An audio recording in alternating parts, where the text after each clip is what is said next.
God, you want to hit a dude? I'll do $1. People say this is funny. Not Gary Gareth. Dave, okay. Someone or something is tickling people. Is it for fun? And this is not going to become the Tickling Podcast. Okay. You are Queen Fakey of Made Up Town. All hail Queen Shit of Liesville. A bunch of religious virgins go to mingle And do what? pray. Hi, Gary. No. Nicely done, my friend.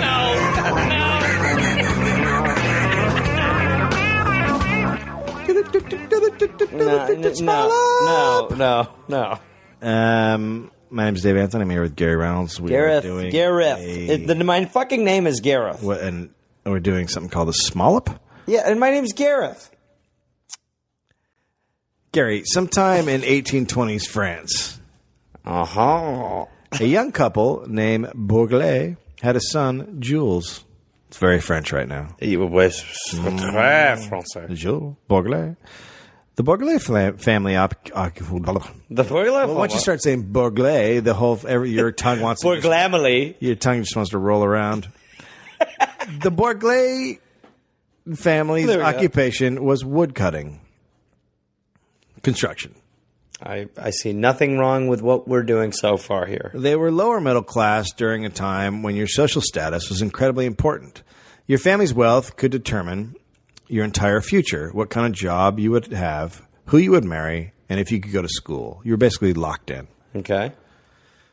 Young Jules Bourgelat met and fell in love with Miss Margaret Laron, A la ronde. the daughter of a wealthy leather merchant.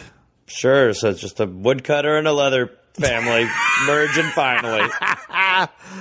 An excited Jules approached Margaret's father to ask for his daughter's hand in marriage. Margaret's father was like, fuck no. Okay. Mostly due to the fact that Jules was from a lower class. It was almost like a pig asking to marry his daughter. A dirty fucking pig. Okay, easy. I think you're getting a little Or venomous. something of that nature. Yeah, I mean, I don't think he's on record with Dirty, this. dirty. He may have pig. actually been nicer and been in the situation than you. Yeah, right, pig. Fucking. You are Gotta roll around in the mud. you are fiercey and you eat slop. Fucking Fucking pig, eat your own sloppy pig. looking at me. Fucking Dumbass. Stupid curly tail. Jules and Margaret did not give up, but they pled. They begged. Jules had sit-downs with the leather merchant, and eventually it was decided that Jules would be given the opportunity to work in the family leather business. Okay. All he had to do was figure out the trade, be successful, and then he'd be allowed to marry Margaret. How can Easy. it go wrong? Seems like a simple hurdle to hop over. Easy. Jules worked hard. Good. He took to the business and was quickly given more responsibilities. Okay? That's fine. That's Things a good are- sign. Things are looking up. That's a good sign for Jules. One of those responsibilities was purchasing leather on the open market. In 1855, he made a large leather purchase. Then, in just a couple of days, the price of leather dropped by 40%. It was the The leather crash? It was the 9/11 of leather. The 9 of leather?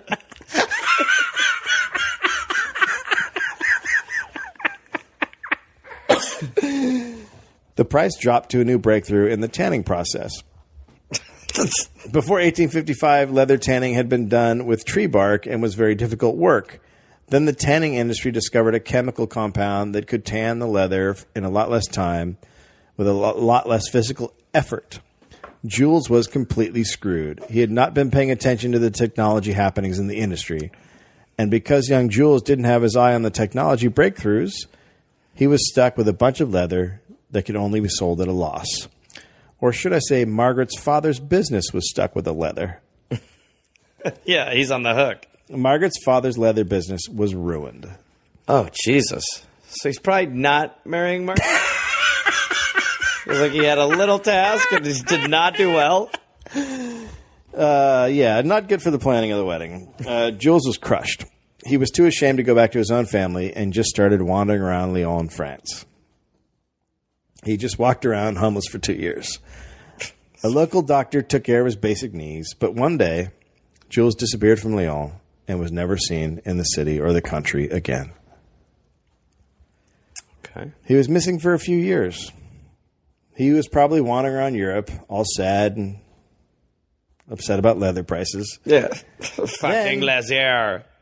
In 1862, a man fitting his description showed up in the town of Harwinton, Connecticut. You know, it's fitting his description that's telling. He was dressed in a crudely stitched leather outfit. Of course, head to toe leather. The Leatherman, covered in loser leather. That's his name.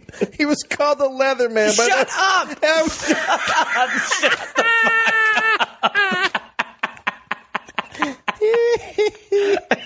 He was called the Leatherman by those who encountered him.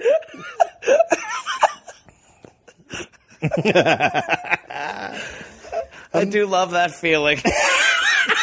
But it's so absurd that my mind could connect to it. Immediately upon arriving, Jules began a 10 miles per day trek between the Connecticut and Hudson rivers. In leather? From Harwinton, Connecticut, his route took him to Bristol, Forestville, Southington, Kensington, Berlin, Middleton, and south along the westerly side of the Connecticut River to the shore towns. He then traveled west to Westchester County in New York. Yeah, he sounds like he's having a good time. Coming within a few miles of the Hudson River, then back east to Connecticut. From Danbury, Connecticut, he went north to Milford, through Rexbury, Woodbury, Watertown, Plymouth, and back to Harwinton. He did this in 1 month, 365 miles in a month. Holy shit. And then he walked the circle again and again. No. And again. Dave. And again. Dave. And again. Fuck. And over. And over. No. And over. No. No. No. People along his journey gave him handouts, but he didn't survive. Like pamphlets that were like, get your shit together. Enough with the leather. Occasionally, he would be invited to sleep in someone's shed or barn. Hot. You know what? Barn would be good for you. You're more of a barn. What's the house look like? No, the house is. Looks like you guys have nice food in that house. The house is definitely not good. Little for you. Leatherman would love to sleep in that house. I think you'll be good with the goats. Okay, the goats would be good too. But Leatherman always chose to sleep outside or in one of his many caves along his journey circle. Oh, just I don't fit know what else caves to in there call it. without any question. It's his journey circle or his crazy loop or his sad circle, whatever it is. You can reach me by cave. He's just walking in a giant 365-mile circle. Sounds fine and good. The people along his journey were very curious about him and wanted to know where he came from, but Leatherman only spoke in grunts, broken French, or with gestures. He mostly... Now, am I fair to assess that none of those are helpful in America? Really? He mostly communicated with what was described as a crude pantomime. A crude? I don't think those two have ever been combined. Pantomime by nature is sort of soft. Not the way this guy was doing it. Suck him out, dick, you fucking bitch. His leather suit made him look inhumanly large. Like a big leather Bigfoot. Oh, good. That's who you want doing the crude pantomime. Big leather Bigfoot. He was also extremely shy and wouldn't look people in the eyes. Now, wandering vagrants were not surprising during this time. America was not in the greatest shape. There were land shortages, population growth, an unstable economy, industrialization, and westward migration stretched the country to the breaking point. Can you imagine that nightmare situation? My God. Living in those conditions?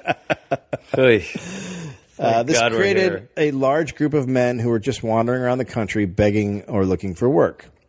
American folklore is filled with stories of them, especially hobos on trains. In the 1870s, local newspapers more and more frequently made the serious recommendation by editors and letter writers that the solution to the tramp problem is either to give them poisoned food, Oh, my God. to kill them, or take them out and shoot them. How are those three options? You got three options. You can murder them, kill them, or kill them. I like that their plan was their three-pronged plan was different ways to do it. Yeah, Not that, like, it's a Not if it should be done. You know what? We should actually call it 1AB, 1A, you know what I mean? 1ABC. I think that'll be a little so easier. you could give him poison food, which they'll Okay, eat. well, I don't want to kill them. You could take him out and shoot him in the back of the head. Sounds like they Or die. just hit him with a goddamn brick and break their fucking skull open. Okay, so your idea is just kill hobos. Those are our options. Fair. Dear Hartford caller, a solution to the tramp problem. Poison them and shoot them. Sincerely, Larry M. Brown. You're welcome. What made the Leatherman unusual is his incredible precision in his daily routine. For whatever reason, that endeared him to people.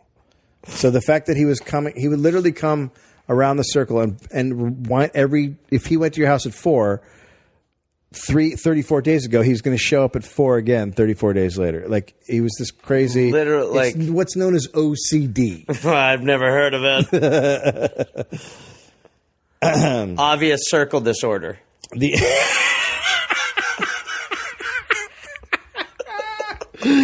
1885 Hartford Globe published in 1885. The Hartford Globe published an article describing exactly how punctual the Leatherman was. For a hobo, he had a compulsively regular schedule over an enormous territory. And this means that on 34 different nights, he slept in 34 different places.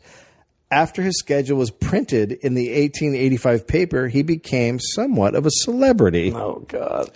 He was written about in the New York Times and the New York Herald Tribune. Back then, the press was very competitive, and they would sensationalize story to sell papers. Can you imagine that? No, I mean, Can you imagine this sounds that? like a very different time again.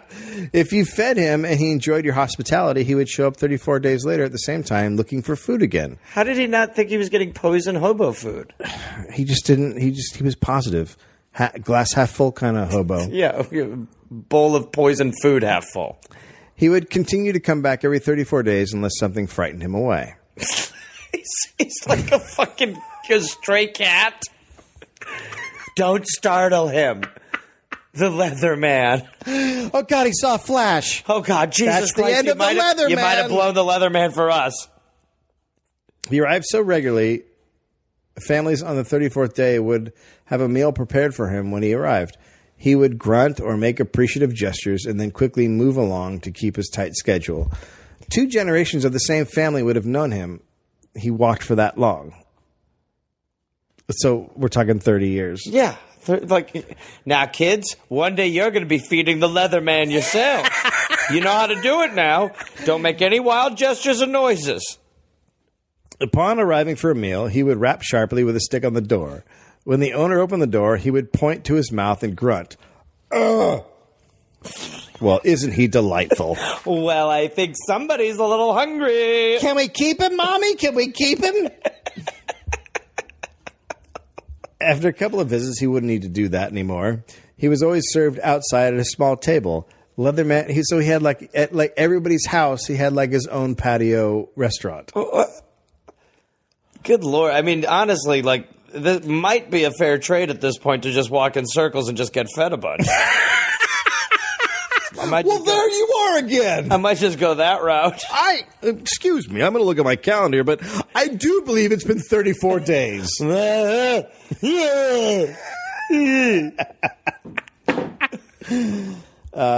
was not known to bathe regularly and wore the exact same leather outfit for decades. That breathes. So, like Jim Morrison. It breathes. Yeah, exactly. Yeah, who we've all known for a good smell, probably. After eating, he would be off. Sometimes he would bow. I love that. So, yeah. Good day. I'm an Asian Leatherman today. Oh, my God. Rain or snow, hinder wheat. Rain or snow, hinder wheat, just like the post office. Heat or wind. He ate outside. Sometimes he'd take a doggy bag to go. He loved tobacco. Of course the Leatherman did. He made pipes out of pieces of tin and hollow reeds. His tobacco came from cigar stubs, and he would find along his route. So Yum. he's just picking up. We've seen it. But he's a hobo, so that's what they're supposed to do. Again, we've seen it. Yeah, The hobo's creed. That to me is not a problem with what's happening. I'm fine with that wrinkle. He'd smoke when he set up his camp at night. Occasionally, a person would go and sit with him while he smoked. They wouldn't say a word. Boy, that's a good time. I dare you. I fucking dare you to go sit on the log next to the Leatherman. Can you imagine, like, how... why go there? Like, I'm going to sit next to him, not look at him. That's why. Because there was no TV, so what else are you going to do? Larry's going to be like, I'll fucking go sit next to the goddamn Leatherman. You think I want to sit next to the goddamn Leatherman? Oh, goddamn. I want to smell the Leatherman. He smells good. I want to get inside that leather. Just get a big whiff. Oh, there we go. Oh boy, I'm getting the spins. I'm spinning a little over here. Can't see. Oh, God. Wow, that's a bad call. He gained fame. Merchants used photos of the Leatherman to advertise their goods. What goods? I guess if they sold leather, it makes sense, but... If it's anything else, it's the craziest shit. But what if it's like, enjoy beef jerky? Frosted Flakes. Hey, you know what Leatherman likes? Beans. Can of beans. Sandals, brought to you by this lunatic. Look at this nut job. How about some apples? Look at this lunatic. ... How about some apples? Look, a man in a big leather suit. How would you like a hat? Tennis rackets. Take a look at this terrible man. Biscuits. Gum. Brought to you by this smelly freak. One woman gave Leatherman a brand new pair of boots to wear, but he just took them and cut them up. He gave her back the soles and grunted thanks and wandered off. He just took the leather. He just took the leather. That literally must have been what she said when she walked in the door. He's just dying laughing. He just, what? Like, thanks. Just like, I'm going to absorb this into my costume. It'll be part of me. The soles are not, I don't need those. He had a leather pack, also known as a man purse, I think. Oh, yeah, for sure. I've seen He carried everything he owned, a knife and a hatchet he made himself, a steel pan, scissors, an ice pick, and a French prayer book dated 1844. Well, that's something. It was assumed by many that the Leatherman was Roman Catholic. He wore a religious medal and carried the prayer book with him and refused to eat meat on Fridays. Now, I will be having fish. Yes, you're talking to a man who cut the soles out of the shoes. I follow rules. Today, it's tilapia. Yeah, and also probably the Pope was like, is there any way to tell him to stop supporting us? Please. Please. Please, I beg of thee. If we could just maybe nip this in the bud a little bit. I beg of thee. Go give him all the leather. Some people crossed the Leatherman. At the Quiet House in Plymouth, Connecticut, a camera was hidden behind a bedsheet while he ate. Then the sheet was dropped and a photograph was taken. That was the last time Leatherman stopped at the Quiet House. Take that! What is he, Elephant Man? People feeding me for free. What? I don't know which way is up right now. The person taking that picture of him or him? One day in Branford, Connecticut, he stopped at Harding's Grocery. He ate a loaf of bread, a pound of milk crackers, a can of sardines, a quarter of a pie, 2 quarts of coffee, a gill of brandy, and a bottle of beer. When he left, he went down the road a half mile to the Chisney house and ate his usual 2-quart meal. Like, what the fuck is happening? He's a monster. Like, who can eat that? Well, even if you were starving. That's insane. I don't know if you're starving or you're training. That's like the left side of the menu at Denny's. Yeah, yeah. That's what Andre the Giant consumed. But he wasn't a large man. He stood 5'7" and weighed 160 pounds. Without the leather. Although, if you're walking 365 miles... You're going to be a little thin down. Even though the people treated Leatherman well, they did not trust him. Some people did not treat him kindly. People would often try to get him drunk and get him to reveal his past secrets. He began to avoid places where he had bad experiences. Okay. Sweet little that happened in New Haven. Locals came out of the tavern and decided Leatherman would spill his guts if he had some booze in him. So they held him down and poured alcohol down his throat. Is there not a quicker, more friendly route than just literally drowning and waterboarding a man in brandy? I don't think so. Maybe just be like, hey, Leatherman, brandy? Not in the 1870s. You just get a funnel. But what kind of person gets forced to drink? I mean, you'd be like, oh, I'm shit-faced. In the town of Forestville, he was thrown into a horse trough. This sounds like some of the shine is coming off the allure of Leatherman. These incidents caused Leatherman to avoid town centers, and he stuck to country roads and train tracks. People became concerned in 1877 when a raw sore appeared on his lip. Newspapers across the area reported on his condition. Jesus. Hear ye, hear ye! Leatherman has a herpes. It's like how E! News started. Leatherman, herpes, we have more. The early winter was very cold. The sore was aggravated. The skin on his hands, face, and chest was frostbitten, causing it to become hard and swollen. His skin cracked and oozed blood. But he wouldn't take help from anyone. New, anyway. He was like, I'm good. Just give me some biscuits. Just let me become let me become a walking cold sore. You know what? Do you know what a zombie is? We're headed there. I'm good. The people on his 34-day route tried to get him to take lodging, but he refused. Children followed him and discovered he was living in caves, setting fires that warmed the rocks. One of the most reported on stories was his arrest in Middletown, Connecticut. Leatherman was taken into custody by the Connecticut Humane Society. What? So the sore on his mouth could be treated. Ugh, so an examination proved the sore to be cancerous. Ah. Within an hour, he escaped and was back on the move. Escaped? His days were numbered. Did he free any of the other Leathermen from their cages? He picked up a stove and threw it through the wall. And then all the Leatherman ran free.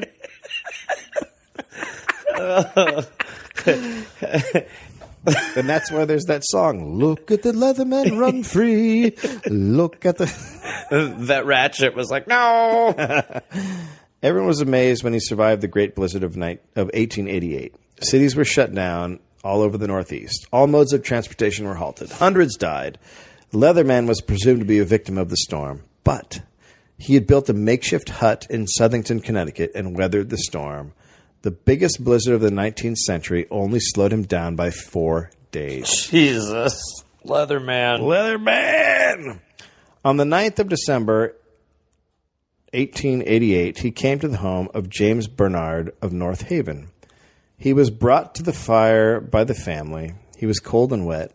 Half the lower lip on his right side was eaten away. Oof. They gave him coffee and milk and cake and pie. He drank 6 bowls of coffee. 6 bowls. I mean, that's a loaded... Should we give him a cup? No, give him the stuff the dog eats. No, you seen that lip? Oh, good God, look at this fucking... Give him a bowl. Don't give him a good mugs. He put a piece of leather over his lip so he could eat. Did we even explain what that even means? He's got the sore on his lip. So he puts leather over his lip. I mean, for fuck's sake. Good Lord, Leatherman. Oh. Love to be able to talk to him. He seemed grateful. He declined tobacco. When he was because his lip had fallen off. I got to feel it's from that. No, I'll just keep my leather mouth.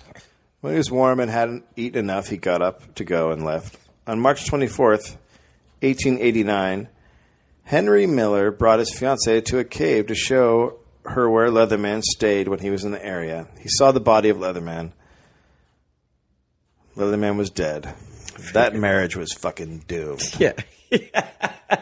Oh, this is kind of weird, huh? Oh, boy. I was taking out here for a little fun thing. Anyway, there's a body. Wanna make out? Oh, was hoping to fuck you. Fuck feels like it's out of the question a little right? now, I'm not right? going to get to fuck you, right? I don't feel like a fuck is possible. The Westchester County coroner said he died of cancer. His death was reported on the front page of the New York Sun and the Hartford Times and many other papers. He was buried in Ossining, New York, in a potter's field. He was not buried in his leather outfit. A simple iron pipe marked his grave. Okay, why wasn't he buried in his leather outfit? Seriously. I mean, what does he need to put in a fucking will? Yeah. It's pretty clear he's happier in leather. I've got like one thing that I like to wear. Just fucking let me die and be buried in it. He was pretty clear. If I walked around my whole life in one suit and you switched suits when I was dead, yeah, I'd be upset. In 1953, someone gave him a used headstone with the name Jules Bagley carved in. Okay, it's a used headstone. That's how Leatherman would have wanted it. And I saw a video of it. So on the front it says his name, but then on the back someone else's name has like been rubbed off. It's like highlights. You can notice the differences. I didn't know you could get a used head. What happened to was the person not using it anymore? I've been dead so long, just go ahead and take it. That is what does that mean? So fucking true. How what? I don't think. Why are there used headstones? There's not a lot of people who are like, yeah, you know what? You can get rid of that. Yeah, just I'm use done the with other. that. It's not loose leaf. Yeah, go ahead and flip it around. Flip it around. You can write on the back. Flip right on the side. back. Scribble out what was on the other side. The Globe Museum in New York purchased the Leatherman's clothing. The Globe Museum? From who? Who the fuck sold it? It's nobody's to sell. It should be in his coffin. The guy with him. who decided that Leatherman didn't want to be buried in his leather sold it, Dave. He made a moral decision. The suit was made of heavy pieces of raw leather, estimated to have weighed more than 60 pounds Jesus in total. Christ. Holy shit. 300. The fucking back pain. Oh, God. His shoes were made of thick wooden soles nailed to leather. The Globe Museum then dressed a man in the outfit. He ran among the crowds at the museum growling, "I'm hungry, give me a child to eat." So that guy has a terrible job. So his memory was secure. That guy's worse than the wild man of Borneo. He's worse than Oofty. I think I want to see them together, and I can maybe make a decision. I think if I heard Oofty Goofty... Okay, first of all, Oofty had to put on tar. Horsehair. This guy had to put on a suit that a man died in after wearing for 30 years. And the Could addition... you imagine the ball smell from the pants? The ball smell from the pants. Also, the addition of, give me a baby to eat. It's like, that's not what Leatherman said. Give me a baby. That's a nice little change. Protests from people who knew the Leatherman caused the museum to stop what is maybe the greatest life show ever. The suit has since disappeared. His pictures are still found in family albums, so people took pictures of him and they passed them on. And now Leatherman is... Today, Leathermen are completely different. Today what? Today, Leathermen are completely different. Yeah, no, fair. But his memory's still strong. No one's happy these days to see a Leatherman show up looking for food. Some people are, Dave. Some people are. Hey, you got any apples? Do you want to be fucked? Hey, Leatherman here. Got any apples? Just his obsession with apples. The idea of advertisers getting behind him. Knock, knock, Leatherman here. How's your asshole? Excuse me? Leatherman. Got apples? Got any apples? Right. Boy, that's crazy. That's the story of the Leatherman. There's the greatest video which I can post. Yeah, post it. The video's tremendous. It's like from years ago, like a reenactment? No, like a guy, like the local Hewington, Connecticut station, and there's like a big bearded guy walking around. And then the Leatherman, and he was like, he goes to different places, right. and he went to the grocery store, and it's really fucking awesome. He was obsessed with apples. It's tremendous. That's amazing. All right, that's a Smollop. Good Smollop. Congrats to everybody. Bye, everybody.